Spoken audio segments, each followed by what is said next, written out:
amigo, querida amiga desse nosso grupo de reflexão bíblica São Jerônimo. Boas-vindas nesse dia 1º de maio de 2026, nesta sexta-feira, primeira sexta-feira do mês na tradição cristã. Hoje, dia 1º de maio, celebramos a festa de São José, o operário, São José, o carpinteiro, padroeiro de todos os trabalhadores. Uma questão interessante e curiosa é que muitas pessoas acreditam que São José, por ser carpinteiro, era talvez um simples trabalhador de Nazaré naquela época. Sabemos que na Palestina não havia muita madeira, a madeira mais usada naquela época para fazer alguma coisa eram as oliveiras. Mas os beduínos não utilizavam móveis, não utilizavam nem mesas, nem cadeiras, nem camas, tudo era mais ou menos o chão, tapetes em cima do chão. Então, se São José era carpinteiro, ele não trabalhava para os seus colegas beduínos ou então para os israelitas daquela época. Ele deveria trabalhar para gregos e romanos, que no Ocidente tinham o hábito dos móveis, das mesas, cadeiras, assim por diante.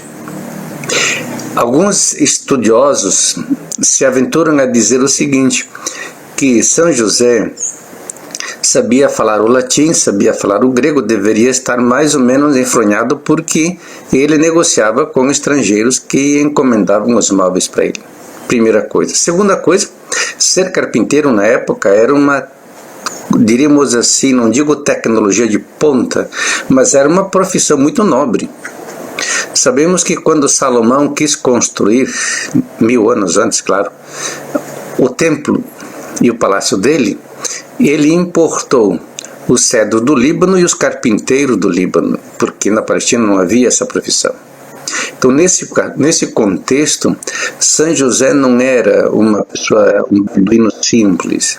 Ele era alguém que tinha uma profissão muito nobre, muito distinguida. Não se fala dos recursos econômicos dele, outras coisas, mas esse é um aspecto fundamental a ser ressaltado. A profissão de José. Jesus aprende junto com o pai uma profissão também, que diríamos de certo nível superior. Então, esse é um aspecto fundamental.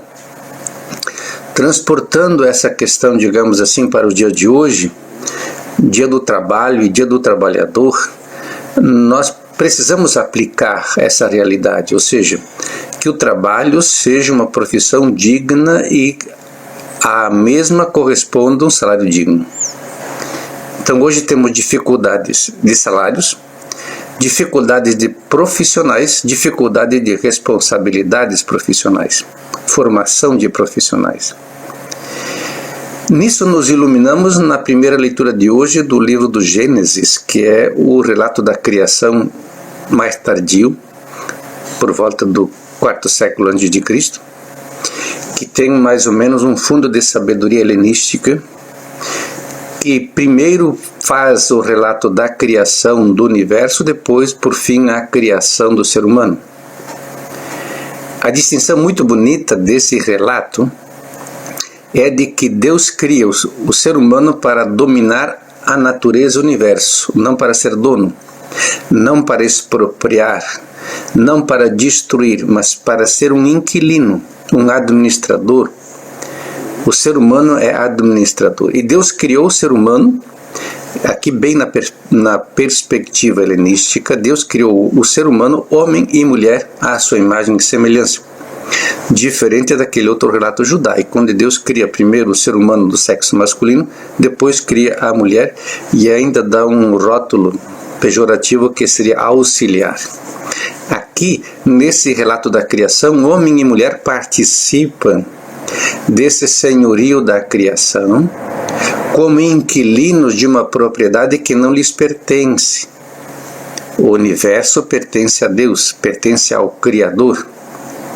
E quando Deus diz crescer e multiplicar-vos, dominai com a responsabilidade de inquilinos, pois deveis prestar contas. O texto mais bonito seria, para iluminar esse relato, seria o Êxodo no capítulo 3, quando Deus chama Moisés e diz: tira as sandálias porque essa terra aqui é sagrada, essa terra é minha. Então, nesse dia do trabalho, nesse dia do trabalhador, nesse dia da criação, percebemos a importância do trabalho como dignificação dos dons, qualidades que o ser humano tem. Em segundo lugar, da responsabilidade que o ser humano tem diante de Deus e do seu próximo. Administrar para depois prestar contas.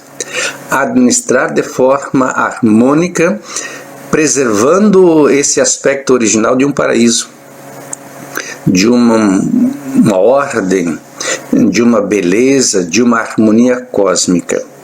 E dentro dessa harmonia cósmica existe o trabalho e o direito ao descanso.